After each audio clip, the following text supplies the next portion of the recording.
Welcome once again to the Damon Floyd Coaching Show here on Talk 101.3, where all of our programs are provided to you by L&D Appliance on Durkee Road. See Josh, the staff out there, anytime you need appliance service or a new appliance, take care of all your needs there. Coach, I'd like to congratulate you on our 11th straight win this season. That's new territory for you as a head coach, and for the Bears, we have to go all the way back to 76 to have that many wins. And it was a big win, shutout win over Westridge there, who was the number 4 team from Region 1, and expected to win that game. We're the champs of Region 2, so obviously in a post-game interview you talked about, we had them outmanned in a lot of places there, and we executed to perfection almost. Well, not perfection, we executed very well at a high level, and things worked out well for us. Yeah, I mean, that's what you get when you win the region. You get a little bit easier game, and like I said, post-game, no disrespect to Westridge, but we had them outmanned, and they didn't have the athletes that we have, so it was good to go out there and just get done what we need to get done, and got a lot to play a lot of guys in the second half, so they got some playoff experience, and obviously get ready for this week. Well, looking at our stats for that game, we had an amazing offensive show with 6 touchdowns, and the longest drive, if you want to even call it that, of the 6 touchdowns with only 5 plays. Mm-hmm. 1 for 5, a couple for 4, 1 for 3, and 2 for a 2-play drive. And we had 9 minutes time, I think, possession, under 10 minutes out of 48 minutes, and that's great in a way. I guess sometimes it might tax your defense a little bit, but you don't want to take away the explosiveness either, though. No, you hate to complain when you're scoring points. So if we can score that fast, we'll take it. Like I said, we were a lot faster than them, so when we got in the perimeter, it was hard for them to catch us. That's obviously not going to be the case this week. It's a different opponent, I think Westridge was probably happy to make the playoffs, and they had a good season. But like I mentioned, we were just a lot faster. So when we got in open space, we were able to take it to the house. Well, probably would start out as a Black Friday for them because their bus broke down on the way here, delayed the start of the game a little bit, and I hate it for that. But it's that time of year when we're going to cut the teams in half again this coming Friday there. Let's talk about our defense. My goodness, another shutout, third of the year. Really, we should have had 4. We had 1. We gave them the ball on the 6-yard line. We'd had 4 shutouts. We've not had that many shutouts in the same season since 1987, but our defense, it's everybody on that defense.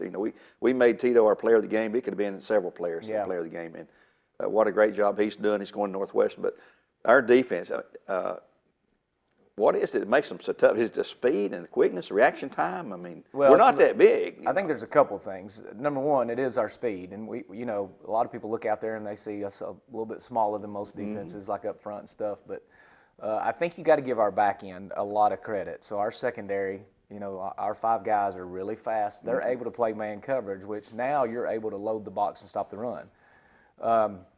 Which we were a little worried about our front coming into the season. Yeah. Of course, Zane, as a freshman, we didn't know how good he was going to be. He's turned out to be really good. But other guys like Ben Collins, Rodney Williams, who's always played Mike linebacker for us, moved to play DN this year, Braxton Arthur, Wiley Suskowicz, who's just a sophomore. We didn't really know how good he was going to be. Yep. But anyway, those guys have gotten more and more physical. They read their keys. They're really smart kids. They're unselfish. And I think so speed, obviously, I think is the biggest factor defensively. But the next thing is you got to be unselfish. You got to be willing to just do your job.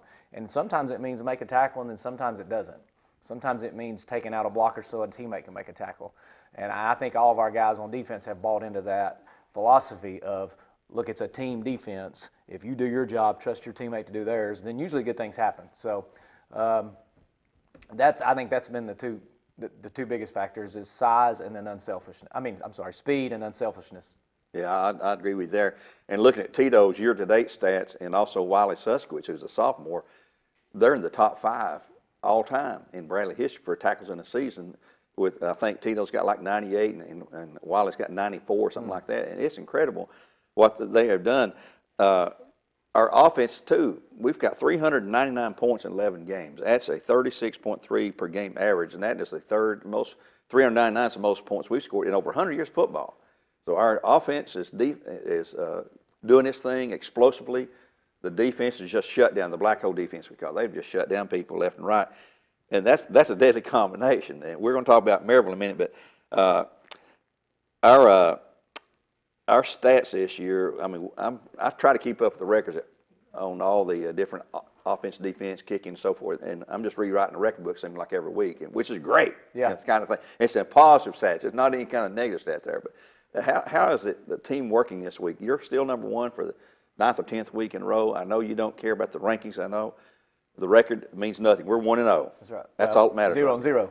Back to 0-0. Back to 0-0 now. But how's practice been with the guys this week? And I'd be lying if I said that they're like real enthused to practice. I mean, they've been practicing for a long time. And really, we don't. I mean, you have your 2-week mandatory dead period in the summer, but other than that, these guys don't get a break. Yeah. It's a big commitment. So we've been going at it pretty hard since January. Yeah. So they're not real enthused to go out and practice now. I think they understand what's at hand, and you know.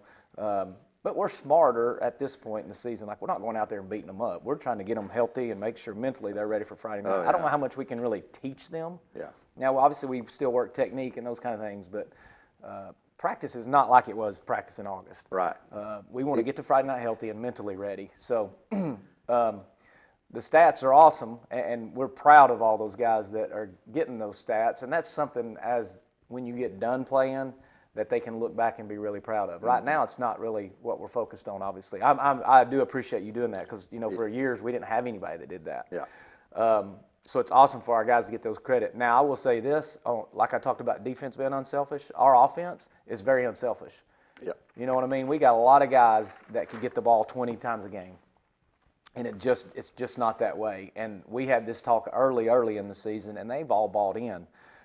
What I like seeing is when someone scores a touchdown, the first thing I do is look to the sidelines on film, and they're all celebrating for each other. Yeah. Or if they're on the field, they're going to give each other a high five because it's Bradley scoring in the end. Right. And these guys have bought into doing their job, and it starts with those 5 linemen up front. They're obviously unselfish. They never get any credit. They never get any notoriety unless it's a holding call or a false start. And you know, I did an interview earlier today, and it was talking about those 5 guys of how they're a really close group, and they care about each other. And I think that means something on a team, and I think it means something on offense. You know, people aren't griping at Caleb if he don't throw them the ball every time. Do they want the ball? Yes, we want them to want the ball. So obviously, speed again is a factor on offense, just like was defense, but also unselfishness of, okay, I'm not getting it, but I'm gonna block for my teammate so he can have success. And I think that's a huge factor in the success we've had as a team this year. Well, one of the things that, you know, we like to look at on the defensive stats is like interceptions things. We don't get many interceptions because nobody wants to throw the ball against us. And you got those 5 guys back there in the back, and you depend on those linemen and those linebackers, which are doing their job and doing a great job. And as you always say, it's we above thee, or we above me, we above me. Above me. And that's the way successful teams at this level and this time of year, it's got to be that way. So. Well, I think if you look at the best teams, and that's one of the things, you know, we're playing Maryville obviously this week, they've been that way for years. You know, their guys aren't always the highest in the stats. Of course, they play a lot of games where 35-0 and their starters are out. But I can tell you this, go turn on the TV on Saturdays, and you see a lot of Maryville kids playing college football. Yeah. It ain't about the stats. It's about how good are you and your potential. So our guys have bought into that. Speaking of stats, you know, and Tito and Wiley are in a position to make a lot of tackles, but you take Marcus. You look at his stats; they're not that great. But it's the same with his brother Mason. They don't get a whole lot of opportunities because they're playing really, really good defense. And if you're the offensive guy, it's like, well, are you really going to throw at him? Yeah. You know, if I'm watching film, it's like I'm not throwing at Marcus, and they don't have a whole lot of stats because of that. Right. But they continue to show up and play hard, and they understand they're part of it. So, as a coach, man, that's obviously we're happy to be 11-0. Those are the things that make me proud, is the guys that's bought into being just really good teammates. Right. Well, it is fun, a great pleasure to watch them and to carry the radio with them there. Let's take a break. We'll be back in just a moment, talk about the upcoming game, and it's the biggest one of the year. It'll be with the Maryville Rebels when they come back to Bradley Central here in just a moment.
Back here with Coach Damon Floyd Coaches Show, brought to you by LB Appliance. Well, here we go again. It's Maryville. We played them early in the year. I guess it was our second game, September the 1st of the day, I know. Beat them 21-13, our lowest scoring game of the year, their lowest scoring game of the year. Both teams had a lot of yards. I went back and looked at the stats this morning. We had a lot of yards there. Things have changed, though. We've gotten a lot better in a lot of ways. Maryville has certainly gotten a lot better, too. Let's address some of those issues that you see now, because the quarterback's a little different. Ledoux's back. Yeah, so the first time we played them, they didn't have Gage Ledoux, their running back, all-state running back that's committed to Air Force. So he's back now. They're playing a different quarterback, which is just a freshman, but he's going to be a good one. Yeah. He can run. He's got a lot of moxie to him. He's a winner. And now it really does look like the Maryville teams of old of lining up, executing at an unbelievable rate. And, like we talked about earlier with our team being so unselfish and disciplined, that's Maryville. Yeah.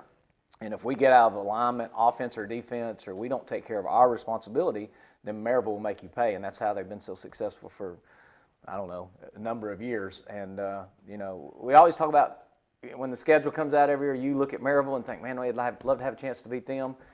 So we do this year, and then it's like, oh, now we got to beat them again. But at some point, if you're going to make a run in the playoffs, you're going to see Maryville. So this just happens to be the week we see them. Okay, 21-13 game. Do you see it being a low-scoring game again like that? I don't know. Obviously, I don't care as long as we win by one. Right. But for us to be a realistic and think we're just going to go out there and score 36 points like we did last couple of weeks, yeah, probably not going to happen. For us to go out there and think that we're going to hold them off the scoreboard, not going to happen. All I can say is it's going to be a dogfight, and our kids need to understand it's a four-quarter battle. They're going to make plays. We're going to make some plays. We just got to make more than they do in the end. And I think it's going to be, a very tough ball game that's going to come down the fourth quarter and probably the last possession. And really, it did the first game. Yeah, we ended it sure did.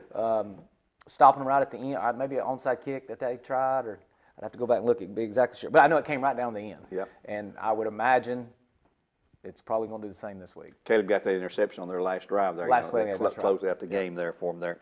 Are we healthy right now? As healthy as we can be this time of year? Yeah, we've been fortunate really all year, and that's the good thing about our depth is, knock on wood, is the fact that when Jay Allen was down, Jackson was able to step in there. When Jackson was down, Jay Allen was able to step in there. And then obviously we've had some key guys that's been able to play all the games. So injury-wise, we've been very fortunate. Obviously, we got to stay that way Friday night. Well, they're going to come in here blood in their eyes, look for revenge, because we beat them for the first time, and they'd beaten us 13 straight games. It's been a long, long time that we finally got the monkey off our back, I guess you could say there. And they've not lost to the same team in the same season now since 1986. That was in playoffs with Austin East, and then the semifinals of state there. So it's an unusual thing to have, but Maryville, Maryville's just Maryville. And I think some of the fans say, well, we've done beat them once here at home, we're going to play them again, and that's not the attitude. I know the team ain't going to have that attitude, but that's what some fans, I talk to them, they think, yeah, we should win this game. But it's tough, and they're going to be just as sky-high about it as we are. And what about our crowd last Friday? We had another super crowd. Our side was packed to the brim, and they're always there to help us out there. It's going to be a little warmer than it was last Friday, but maybe a little wet. Yeah, it looks like the weather's not going to be real good. But, whatever it is, they got to play in it, we got to play in it. That's right. So that can't be an excuse on either side. So we're playing in the same conditions. It's about going out there and fighting for 4 quarters. Has their defense changed any since we've seen that? Actually, yes, they have. They were an odd front, which means 3 down linemen, and now they've went to an even front since they've played us. If it goes like every other game we played this year, we're going to see probably something different that we've seen on film, so we'll just have to adjust when we get there. So I don't know. We're obviously preparing for anything we might see, and we have all year. So, but it does take a little bit of adjustment at the beginning of the game to figure out how they're playing some of our receivers and what kind of box they're going to give us. Do we think they're going to come in and do like that we've seen here lately, the long huddles, run the ball, try to keep the ball away from us, or are they going to say, heck with it, we're going to just step up and challenge them? They're a check-with-me team, so they like to line up in a formation and then look at the defense, see how they're lined up, and then they're going to make a call based on our alignment. So I don't think they're going to play fast, but I don't know how much they're going to slow it down. I think that's just what they do. And, if you're Maryville, you're probably going to do what you do for the most part because of the success they've had. So I wouldn't expect too much to be different on that end. Well, I think when we see that, I make this observation with Earl on radio, they sort of tell me, okay, we know we can't stop your offense, so we're going to have to do whatever we can because we're not as good a team as you are man-to-man. So it's going to be a dogfight from the word go, and it's going to be a great kickoff, a great crowd. Everything you want to have going on in the playoffs is here Friday night. It's a great opportunity for our guys to play in this type of environment, this time of year. So obviously a very tough opponent we have a lot of respect for. The first game means absolutely nothing at this point. It's really just this week. There is no tomorrow. So hopefully our guys will be ready. Well, Bear Nation, you've heard it from the man. Friday night, 7 o'clock kickoff with Maryville, the Rebels, who come in here looking for revenge after an early season loss to the Bears. Fighting for survival like the Bears are. Somebody's going to win, move to the third round. Let's hope it's the Bears after the game is over Friday night. Coach, thanks again. I always appreciate you coming in for our morning interviews here. Until next time, for L&B Appliance, this is Gary Ownbey. I'm here on Talk 101.3 saying so long for now. God bless and go Bears.